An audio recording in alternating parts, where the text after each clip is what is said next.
traders. Hope you guys are all having a great morning so far. I just got finished up with marking out my levels and everything. As always, please like, subscribe, comment. It would be greatly appreciated.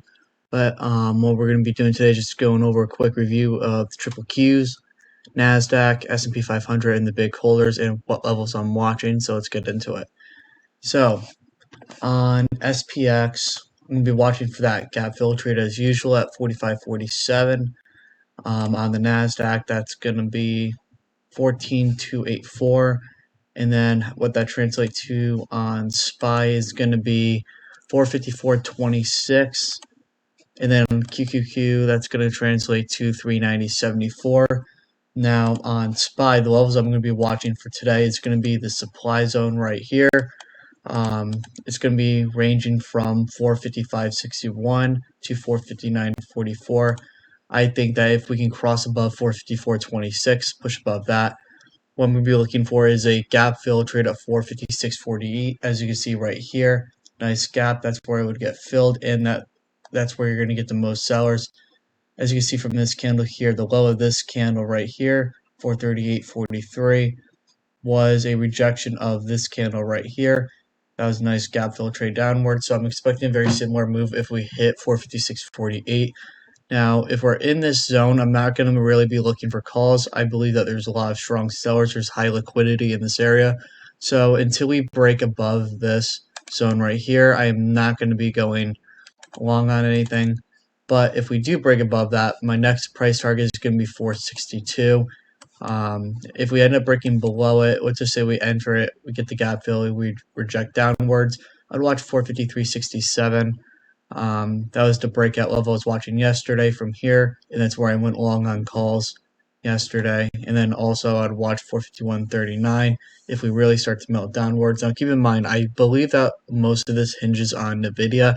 If the NVDA reports bad earnings and starts tanking, I think that all this buying is going to come to a halt. At least we're going to get some consolidation for the next few days, if not a major sell-off, is what I think.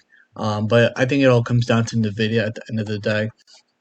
But let's get over to QQQ. So the levels I'm watching on QQQ is going to be the supply zone right here from 395 to 404.55. What I'm going to be watching in this zone is going to be one specific level is going to be 400. There's a lot of confluence around that 400 level with good reason. Major psychological level as well. So I would watch if we end up pushing upwards. If we can get a push above 391.41, which is yesterday's high, I believe that'll set you up to at least push to 395 today. Is what I expect out of the on QQQ. Now let's just say that we start melting downwards.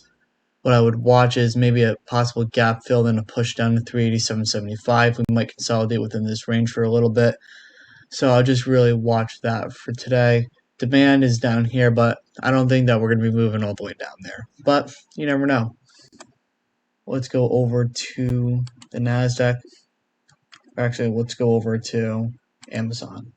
So Amazon, the big level to watch on Amazon is going to be this 146.13 gap fill, 147.25, and 140. If we can break above 147.25, then I'll expect to move to 150. If we end up pushing above 150, that would be huge. But I would really be interested to see if we can push to 158. But if we end up rejecting that 147.25 level, I'd watch for some range-bound movements, or at least to 146.13. I'd watch some support there possibly. On NVIDIA, I believe is going to get a little bit choppy now, at least until this afternoon when they report earnings. If they report good, I mean, this thing's just going to go absolutely nuts and go through the roof. And I believe that the whole rally is going to continue. If they report worse earnings than expected, what I'm going to expect is a major move downwards. What I'm kind of expecting with NVIDIA is I think that they're going to get an earnings beat, but give bad guidance. It's going to cause a major sell-off, and I think that it's going to be an overreaction and a major buying opportunity on NVIDIA. So I'm going to be possibly looking for that. As I was telling you guys yesterday, I'm in Walmart, Coca-Cola at the moment, and McDonald's. So those are the positions I'm in currently. But that's the trades I'm going to be watching on NVDA. I'd really be interested in that gap fill trade to see how that plays out. Microsoft, as usual, that gap fill trade at 377.61 is going to be interesting. I think today's going to be a little bit more of consolidation up until NVIDIA. I think it's either going to be make or break when it comes to NVIDIA earnings, and very similar story with Apple. I would watch that level at 190, 150 for the gap fill, watch 192 and 194 to the upside. On the downside, if we end up projecting 192 and 190, 150, I would watch 188 on Apple. That's going to be the levels I'm interested in today, but good luck.